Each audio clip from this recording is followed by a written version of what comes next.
Hello, everyone. It's a huge pleasure to introduce our next speaker, Belda. Belda is a passionate software developer and technical writer with love for crafting Python code. She's an active member of the Python community, contributing to open source and fostering diversity and inclusion in the tech industry. She volunteers with Black Python developers, serving as a vice executor, and contributes to Django Now the space by writing Django news updates. Today, Belda will talk about the storytelling as a technical art form. Please join me in welcoming Belda to the stream. Hello, happy to be here. Thank you for the introduction, Maria. And yes, my name is Velda. I am a software engineer, a Microsoft Python MVP, a Django Events Foundation North America director, a technical writer, an open source contributor, a Djangonaut Space Star, and I run the newsletter called The Storytellers by Tales on Substack. So you could type in Velda Care on Substack and it's going to bring you to my page. Storytelling. Today we'll be talking about storytelling as a technical art form, and I hope you're as excited as I am to dig in and explore the intersection of narrative and technology in software development. Yes, there is no storytelling without a story. So here's one. During the August holidays, when I was younger, I used to go to visit my Jojo. In English, she's my grandma, or how I would call my mom's mom in the countryside. My favorite time used to be the evenings where we would sit by the fire and talk about the day's activities. I would tell her that I had a great time sitting by the river and playing with soil, pretending to make sculptures. Yeah, this art thing, I've had it for a while. And then she would tell me how she planted potatoes and how she met one of her friends while taking milk to the factory. Sometimes she would tell me stories about naughty things my mom did while she was growing up. So I would have something to tell my mom as well and laugh at her at. A particular story I remember is how she got one of those small, sizable, flowery tins with like a really shiny top where she currently keeps her coins in. So she told me how one of the sellers finessed her into getting that thing and what it now represents. So the man had had a really rough day and he had not sold anything, and the day was quickly drawing to a close. And, in those days, for jobs like those, it meant that you would not get paid anything because it was based on commission. The man was sad that he was not going to be able to feed his family that day. And naturally, my Jojo, feeling sad for the man, had to get that flowery tin with a very shiny top so that man could at least get some money off of one tin. And the day would not have been a total waste. My grandma told me she was happy to help and to make the person's day a little bit better.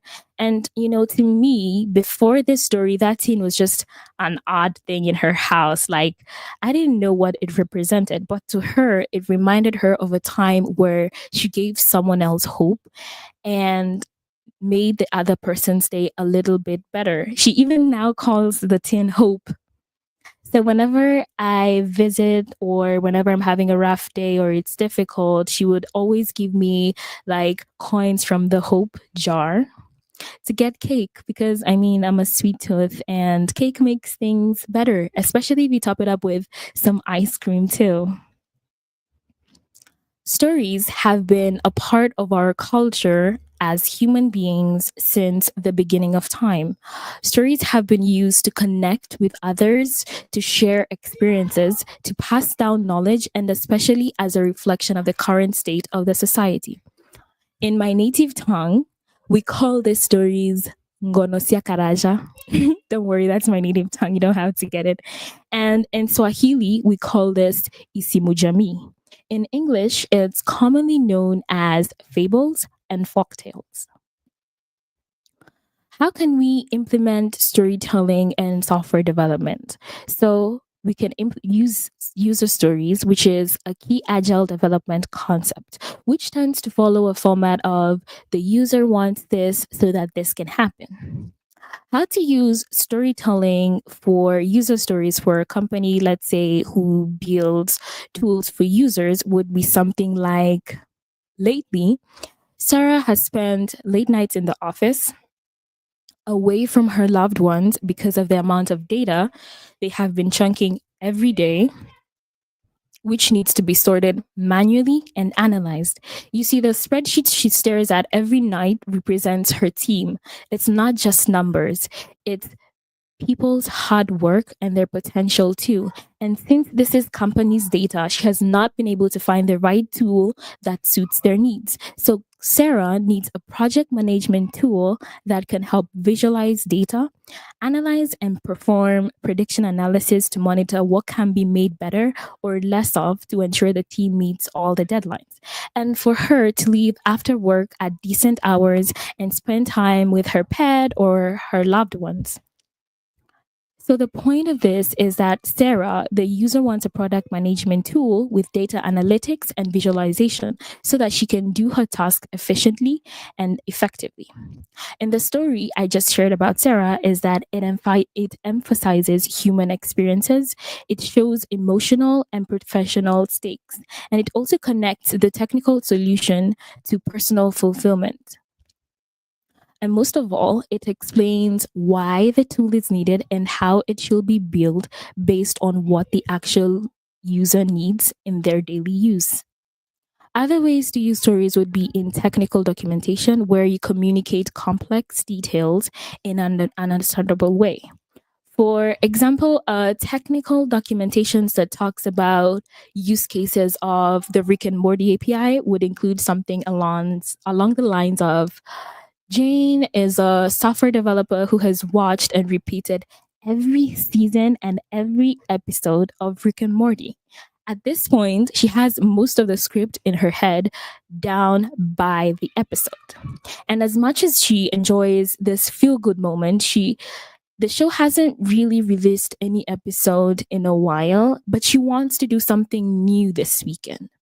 So she searches for any other interesting things to do and stumbles on the Rick and Morty API. And that lifts her whole mood because now there is a whole new world of possibilities of interacting with the show while still using the skills she already has. Something new, yet something familiar that she knows all too well. And lastly, code is not just functional, but also communicative. Writing readable code and writing readable, maintainable code and including comments that actually help the user understand what the code block is also an act of storytelling. A good use case of storytelling in software engineering includes the Zen of Python. See, the problem was Python's design was difficult for new developers to follow. The solution, the Zen of Python, emphasizes simplicity and readability. The impact this had was that Python became one of the most popular languages, particularly for newcomers. Storytelling matters in tech, specifically for engineers, because we tend to work mostly on the technicalities, and the managers and other stakeholders tend to abstract the users from the engineers. This is why the managers tend to have more interactions with the actual users. So sometimes the engineer might lose empathy for the user unintentionally because we're mostly stuck in the technical world. But how can we ensure that this doesn't happen frequently as it does?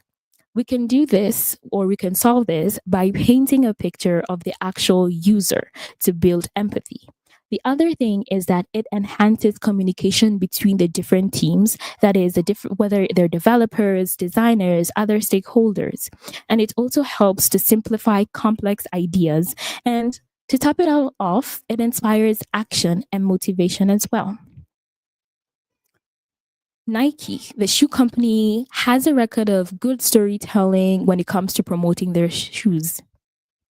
There's one story in particular that had people on a frenzy me included, by the way, where Phil Knight, I think he's the co founder of Nike, he asked the audience to stand up if they ran like 3 times in a week, rain or shine, regardless of the weather or temperature. He then said, the next time you're out there before the sun is up and it's cold and it's dark and it's wet and you're running by yourself, we're the ones standing under the lamppost cheering you on. And that's how he described Nike, which also neatly covers the slogan of what Just Do It really means for the company as well. And honestly, I can't lie, like that really made me want to change and upgrade my Nikes to the newest ones because come on, I want to be cheered on too, right? So, leaders in every space should use storytelling to communicate the vision and set the direction and which serves to motivate teams. So, stories also serve to humanize leaders and make them more relatable, which is a plus. Telling stories that align teams, inspire action, and bring out the best in others inherently bring out the best of everyone in the company, from the people working on the product to the users acquiring the actual product. Another way that we can look at storytelling is in change management. And Netflix, yes, we're all guilty of binging time and again, more times than we shouldn't, but it is what it is. So in 2007, Netflix wasn't just changing a product, they were rewriting the entertainment narrative. What started off as a DVD by mail evolved to a cultural revolution. They had a technological pivot where they moved from DVDs to streaming platform. They also changed their mantra, which is freedom and responsibility. They also hired exceptional talent and trusted them completely. They had a radical shift which eliminated traditional HR policies and introduced unlimited vacation. I mean, who wouldn't want to go to have access to unlimited vacation? And they also implemented radical transparency and focused on high performance team dynamics. This changed the strategy they were using because now they viewed themselves as a talent density company who prioritized individual empowerment, encouraged innovative risk taking, and they treated employees as strategic partners. Part of this also included that they did not have an approval process and that compensation was performance based and they recruited globally. Change is a constant in our daily lives, which means it's often more times accompanied by resistance. Storytelling helps overcome this, as shown and illustrated by Netflix. And leaders use stories to frame change as an opportunity rather than a threat. A compelling narrative can turn uncertainty into excitement. Technical writing, which is intertwined with software engineering, requires you to have the ability to break down complex information into small, understandable chunks. A good technical document tells a story of how something works or how to use it, and there are a diverse number of documentation categories, all of which could benefit from the art of storytelling. Whether it's writing API documentation, user manuals, deployment guides, release management guides, or white papers, technical writers must tell a good story of the product's functionality in a way that is engaging and accessible. The point and purpose of storytelling is to immerse people into the lives of the characters of the story. And to tell compelling stories, we need empathy. So, empathy enables technical professionals to think from the user's perspective and craft solutions that truly resonate with them, which delivers value and creates value on both sides.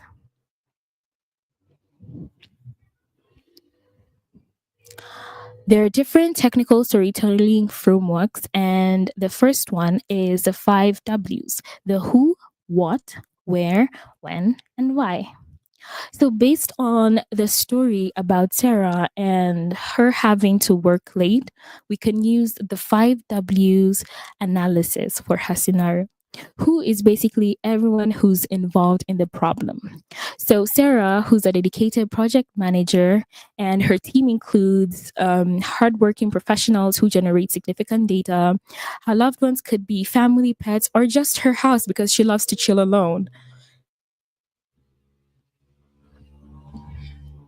What is the current challenge and everything that revolves around the challenge? So, the current challenge is manual data sorting and analysis, and the desired solution is to get a comprehensive project management tool with data visualization capabilities, predictive analytics, workflow optimization, and efficient data processing. And where does this need to happen? So we know that she works late in the office. So the physical location is the office and the time is late hours in the night. The data context is that it involves the company's internal data ecosystem, and a potential solution could be either a cloud based or on prem analytics platform. When? As soon as possible, but the current situation is that she's spending extended hours after work, and her desired timeline is leaving office at reasonable hours, which means she needs real time data or near real time data analytics. Why does she need all this? Her professional goal is to ensure that the team meets deadlines, and her personal goal is to restore work life balance. The deep motivation that she has is that she wants to transform data from just mere numbers to meaningful insights that represent the team's potential and hard work. The 5 W's clearly define a problem and offer a solution through a narrative as well. The other framework is the 3 act structure, which includes introduction, conflict, and resolution. So we know the user is Sarah and she's in data management and she wants to use the 3 act structure. So the introduction entails setting up the set, having the current setting, the character, the initial solution, and what the emotional landscape looks like and what the tension is. That is what is involved in introduction. So we know that the character is Sarah and she's a dedicated project manager and she's drowning in spreadsheets, manually processing data, and she's overwhelmed, disconnected from her personal life. And the tension here is that the numbers represent more than data, they're human potential. What's the conflict? So the rising action is that there's an increased workload in manual data processing. And one of the obstacles is that she hasn't found a tool yet that exists that solves this problem for her. And this issue is time consuming because it's manual and she's also growing distantly from her loved ones, which means she's having this pressure, this professional pressure that's mounting to deliver insight. So there is an internal and an external struggle where she wants to balance professional excellence with personal well being. So the question here becomes, can technology help her reclaim her life without compromising her professional integrity? This is what we addressed in the resolution. So we have to ensure that we understand what the Sarah needs. And now we know that she wants automated data visualization, predictive analytics, workflow optimization, and she needs this efficiently. And she needs this process to respect her professional skills and her personal needs as well.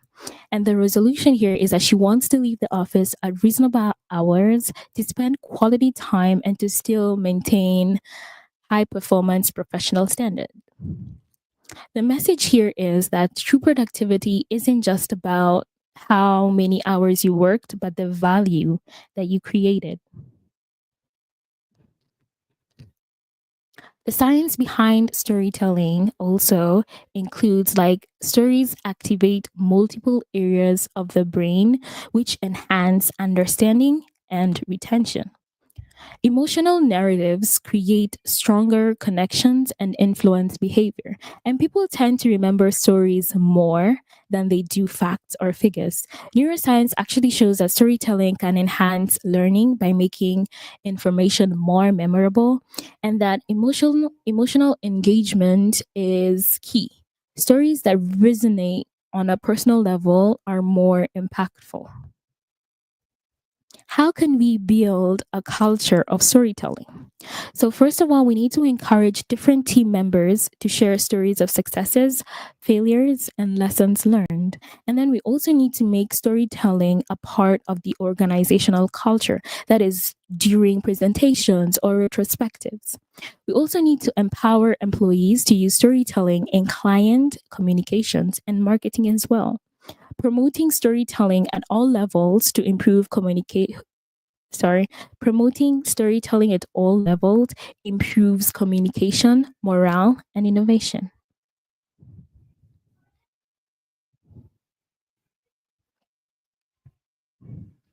The future of storytelling. The integration of virtual reality and augmented reality can create immersive storytelling experiences that engage users in new ways. I mean, if you're getting immersed and you can easily see like you're touching things or you're seeing things in big glasses, that would be nice to see. I'd love to hear stories through that. And also using AI to create personalized narratives for users and enhancing their impact. I mean, AI is already a huge part of our lives right now. I'm only imagining how good it's going to get and hopefully better than it is. And also leveraging data analytics to inform and enhance storytelling strategies. Practical applications of storytelling include holding workshops that incorporate storytelling can lead to deeper understanding and retention of information. And team building activities centered around storytelling can strengthen relationships and improve communication. This also helps, particularly for different people with different personalities in the office. And if we embraced storytelling, we could have all these people leave their shell and be able to communicate and also use their creative side, which serves the company and themselves. Encouraging customers to also share their stories to inform the product development is an actual practical application of storytelling. But how do we measure the impact of storytelling?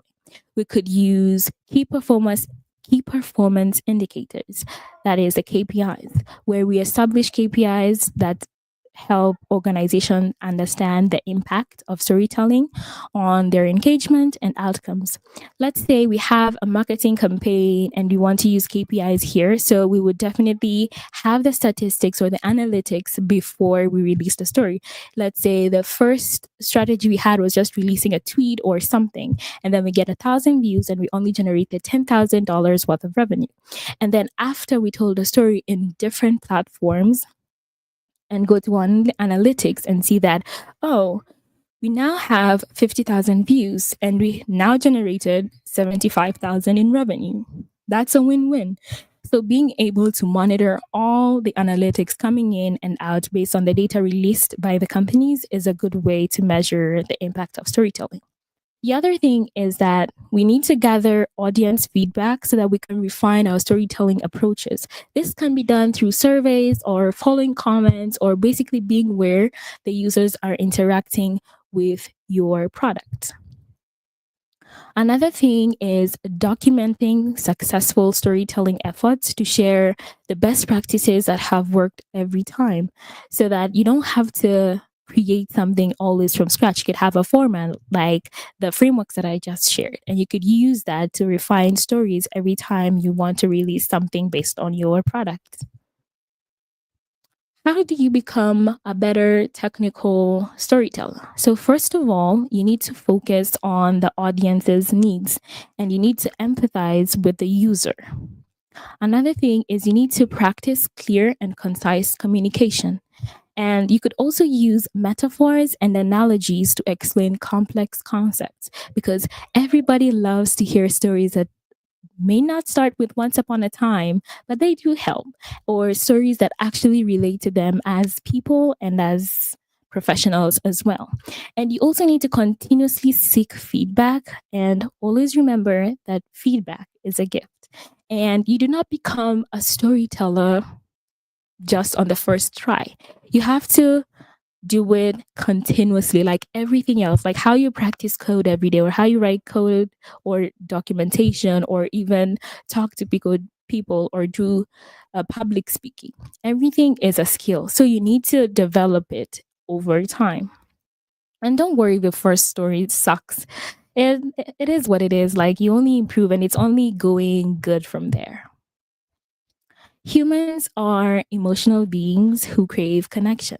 We long for stories that actually resonate with us, that make us laugh or cry or even make us think deeply. So let's create stories that not only entertain but also inspire and uplift. Let's infuse our tales with a little touch of humor, a sprinkle of empathy, and a dash of innovation. And thank you so much for coming to my keynote. I hope you had a lovely time, and I cannot wait to hear what you have. Thank you, Belda, for your inspiring and empowering keynote. It was wonderful. Thank you very much. To our attendees, remember that you can write your questions in Discord for her. Thank you very much. Yes. Thank you.